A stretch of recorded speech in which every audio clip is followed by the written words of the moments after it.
Right now, on someone's left hand, sits a small piece of compressed carbon. They were told it should cost 2 months' salary. They were told it's a symbol of love, as old as marriage itself. It isn't. Before 1938, almost no one proposed with a diamond. The tradition you think is ancient, older than your parents, older than your country, is younger than your grandmother. And it wasn't handed down. It was invented, on purpose, in a single room, by people whose only job was to sell you a rock. So, who decided a diamond means forever? The answer runs through a failing mining company, an ad agency in Philadelphia, and 4 words a copywriter almost threw in the bin. By the end of this, you'll understand that the most romantic object in your life was engineered. And you'll start to wonder, what else was? Let's begin with a strange problem. Too many diamonds. In the 1930s, the De Beers Company had a crisis most people never hear about. Diamonds weren't scarce. They had piles of them. After enormous deposits were found in South Africa in the late 1800s, the world was suddenly drowning in diamonds. So many they should have become cheap, ordinary, the price of gravel. Because a diamond's value was never really about rarity. It was about control. De Beers, founded by Cecil Rhodes in 1888, spent decades buying up mines and hoarding stones, releasing only a trickle to keep prices high. For most of the 20th century, one organization in London sat on somewhere around 80 to 90% of the world's rough diamonds. But by the Great Depression, even that wasn't enough. In America, diamond sales had roughly halved. People had no money and no particular reason to spend it on a stone. The diamond wasn't a symbol of anything yet. It was an expensive pebble nobody needed. Now, didn't people always give diamond rings? A handful did. In 1477, Archduke Maximilian of Austria gave Mary of Burgundy one, and for centuries, a few royals followed.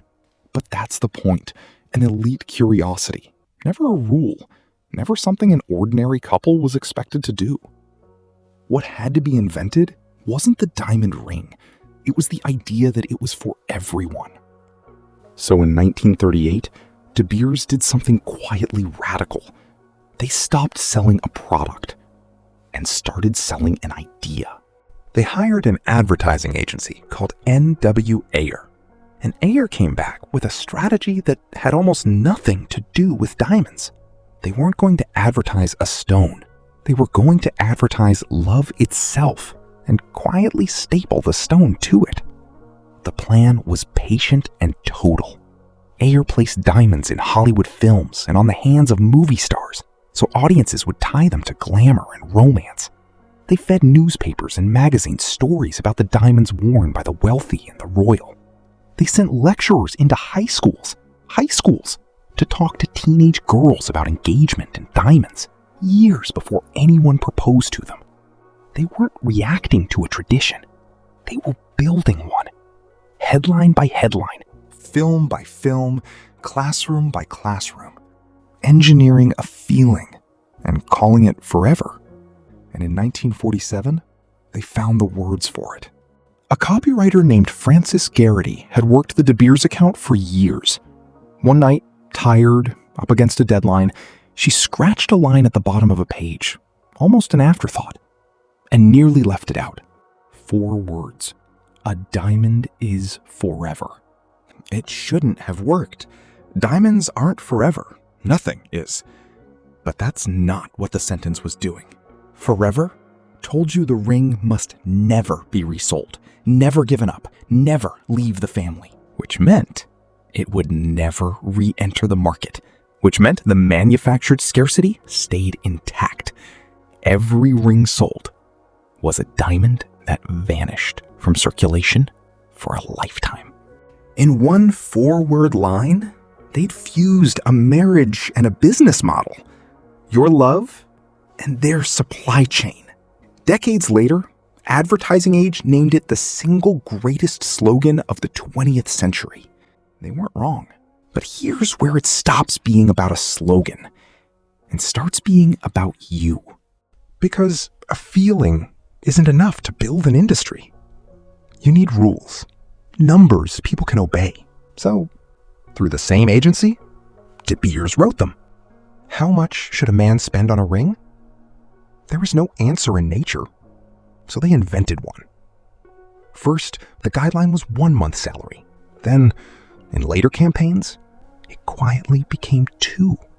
In some markets, 3. A number pulled from the air, repeated until it felt like arithmetic. Ask most people today why it's 2 months, and they can't tell you. They just know it. That's how deep it went. And then they proved the whole machine could travel. In 1967, almost no one in Japan proposed with a diamond. Under 5%. It simply wasn't part of the culture. De Beers ran the same play. Films, magazines, the Western diamond as a badge of modern love. Within about 30 years, roughly 70% of Japanese brides wore one. An entire nation's most intimate ritual, rewritten in a single generation by an ad campaign. Which raises the most uncomfortable question of all. If a tradition this personal can be built this fast, how traditional was it ever? There's one last thing the forever sentence did, and it's the cruelest. In 1982, a journalist named Edward J. Epstein published a now famous investigation in The Atlantic. Its title was a simple dare. Have you ever tried to sell a diamond? Because when you try, the buried truth surfaces. The ring you were told was an investment, a store of value, a forever asset, is worth a fraction of what you paid the moment you leave the store. There's barely a resale market at all, because a diamond is forever trained everyone to keep them, not sell them. The scarcity was manufactured. The value was manufactured. The tradition was manufactured. The only thing that was real was the feeling, and even that was installed. None of this means the love is fake. The people proposing mean it. The tears are real. But the object we chose to carry that meaning, we didn't choose it. It was assigned to us by a company solving a supply problem in 1938. So look at the ring again. Not to feel cheated. The meaning you poured into it is yours, and no agency can reach it. Look at it because it's a doorway.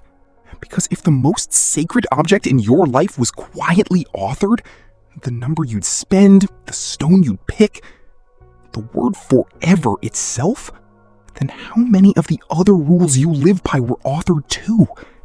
We like to believe we inherited our lives. More often, we were sold them. A diamond is forever. The sentence was true. It just wasn't about the diamond. It was about how long an idea can survive once someone convinces you that you thought of it yourself. And even with all of this, nothing feels better than seeing your partner smile, laugh, and cry when the diamond sparkles. So, in the end, maybe it is worth it. Regardless, now you know the truth about diamonds.